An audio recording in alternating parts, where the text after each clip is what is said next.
I had a recent experience which led me to want to share with you some more ideas about traditional cultures.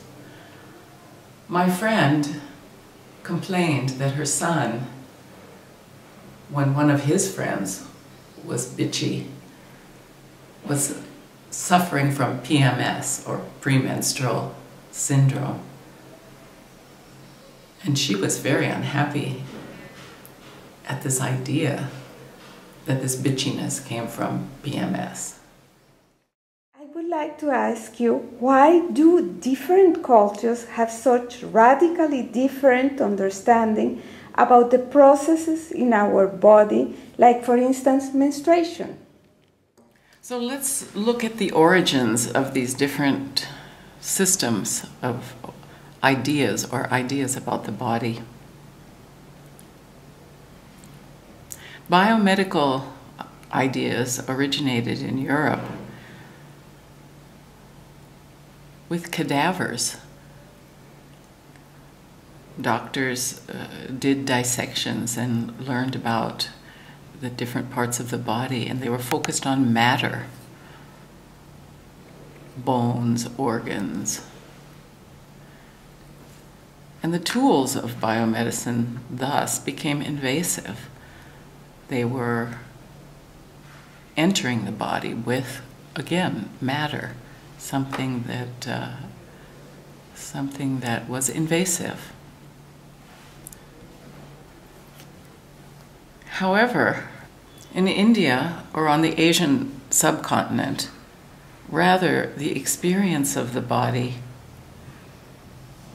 and the focus on human energy led to the mapping of the body in terms of nase and nadi.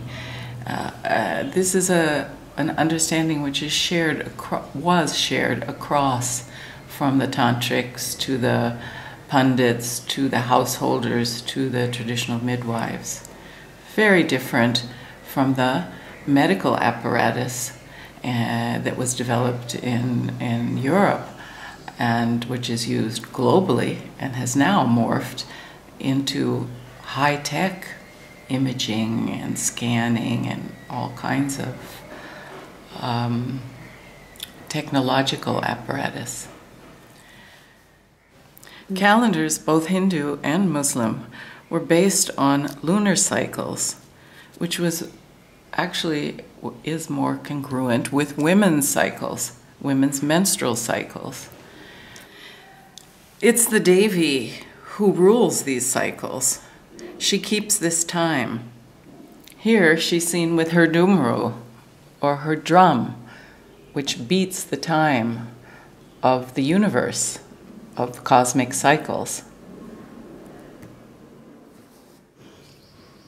So the Devi keeping this time leads us to religious ideas.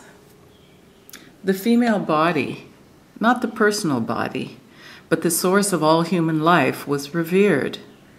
The color red was used for worship. Sindoor is also the color of menstrual blood and postpartum blood. Monsoon rains, periodic and seasonal, were analogized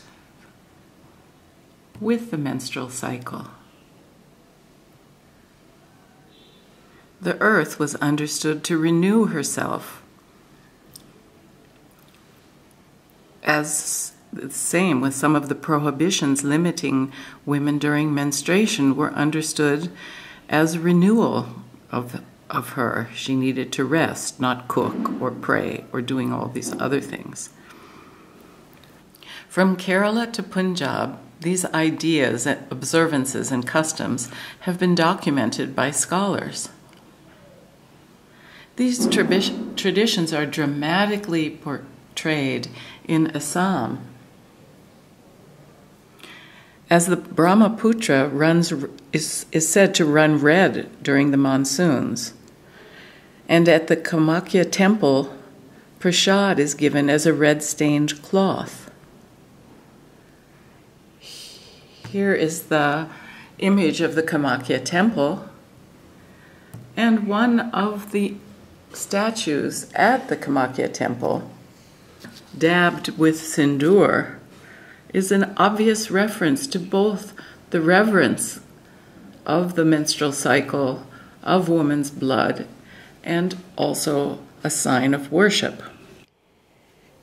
Janet, can you talk a little bit more about these cultural ideas that they are so different? That, for instance, we modern people usually think that menstruation and childbirth are private affairs and cannot be displayed publicly, like it seems different in Asia. Well, that private idea was certainly not the case in ancient India, and some of these attitudes prevail. Here you see children actually privy to the creation, the female body creating a baby, which is actually Dharti Ma and a site of worship. But some of these attitudes, especially as pervaded by the Brahmins and the patriarchal family, they certainly tried to regulate female sexuality. But these connotations and these conventions carrying the sacrality of the female body continue. In some Dharam Shastra, thou shalt not worship in red exudations and in the clefts of trees. This wasn't entirely a good thing. Woman often was or became used for religio-magical purposes by some tantrics, and certainly the female body and women's sexuality was thought to be controlled by the patriarchal family. And the yoni certainly wasn't used for commercial purposes, but rather as a body which which represented religious ideas. This female body spoke of fertility and growth, and was central to religious ideas. From the red dress, read menstruation, from which Shiva claims Ganesh will be born in the Ling Puran, to the omnipresent yoni holding the Shiva Ling. So, have I answered some of your questions? Yes, definitely. Thank you. These images and beliefs which I have shared with you have deep meaning. They carry deep meaning.